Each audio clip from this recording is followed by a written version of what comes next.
Bharatiya Janata party के राष्ट्रीय प्रवक्ता सुधांशु त्रिवेदी ने कच्चा तीवू मुद्दे को लेकर कांग्रेस पर तीखा हमला बोला है। उन्होंने आरोप लगाया कि कांग्रेस की नीतियों के कारण तमिलनाडु के मछुआरों को वर्षों से गंभीर समस्याओं का सामना करना पड़ रहा है। त्रिवेदी ने कहा कि कच्चा तीवू द्वीप पर मछुआरों को मछली पकड़ने के साथ साथ चर्च जाने की भी अनुमति नहीं मिल पा रही है। इसके साथ ही उन्होंने केरल सरकार के शराब को सस्ता करने के फैसले की आलोचना करते हुए इसे शर्मनाक निर्णय बताया और कहा कि ऐसे कदम समाज के हित में नहीं हैं। आज ही के दिन 1974 में तमिलनाडु के पास कच्चा तीवू को तत्कालीन कांग्रेस सरकार ने भारत से हटाकर श्रीलंका को दे दिया था। उसकी वजह से आज तक स्थिति ये है कि तमिलनाडु के मछुआरों को अनेक प्रकार की समस्याओं का सामना करना पड़ता है और वहां पर क्रिश्चियंस की एक सेंट एंथोनी श्राइन है जिस पर जाने के लिए यदि वो अपनी बोट्स पर भारत का ध्वज भी लगाएं तो उसकी परमिशन नहीं होती। ये कांग्रेस की एक शर्मनाक विदेश नीति के स्मरण का दिन है और हम ये कह सकते हैं कि कांग्रेस के सरेंडर का कैलेंडर जो 1947 में भारत के दो टुकड़े करके मुस्लिम लीग के आगे सरेंडर करने से शुरू होता है, तो 1948 में पाकिस्तान को पीओके सरेंडर करना,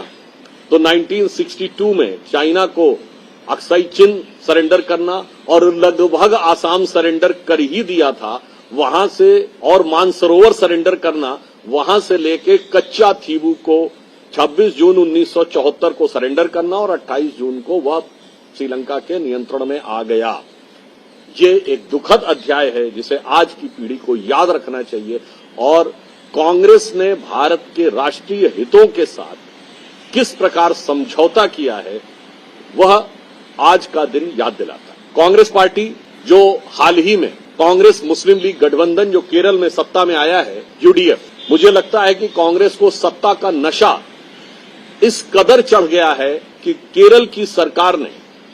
एक बड़ा ही शर्मनाक निर्णय लिया है जब उसने लो लिक्विर के ऊपर एक्साइज टैक्स 251% से घटाकर 121% कर दिया, अर्थात शराब के ऊपर टैक्स को आधे से कम कर दिया गया है। अब यह सवाल हम कांग्रेस पार्टी से पूछना चाहते हैं कि जब आप टैक्स आधे से कम कर रहे हैं यानी सरकार को तो राजस्व में कमी आएगी और किसकी जेब में पैसा जाएगा? शराब के व्यवसायियों के हाथ में पैसा जाएगा और केरल की युवा पीढ़ी को आप अधिकाधिक, क्योंकि आप यह तर्क देंगे कि कंजम्पशन बढ़ेगा, अर्थात शराब के नशे में डुबोकर रखना चाहते हैं, विशेषकर तब जब केरल के गृह मंत्री रमेश चेन्निथल्ला जी वहां की विधानसभा में बोल चुके हैं कि ड्रग्स की प्रॉब्लम केरल में बहुत चुनौतीपूर्ण होती जा रही है और वो पंजाब जैसी समस्या बनती चली जा रही है। तो इस समय हम स्पष्ट रूप से राहुल गांधी जी से सवाल पूछना चाहते हैं कि देश के युवा के भविष्य के लिए आपके पास क्या योजना है कि सस्ती शराब और शराब के नशे में उसको डुबोकर अपने साथी व्यापारियों की जेबें भरकर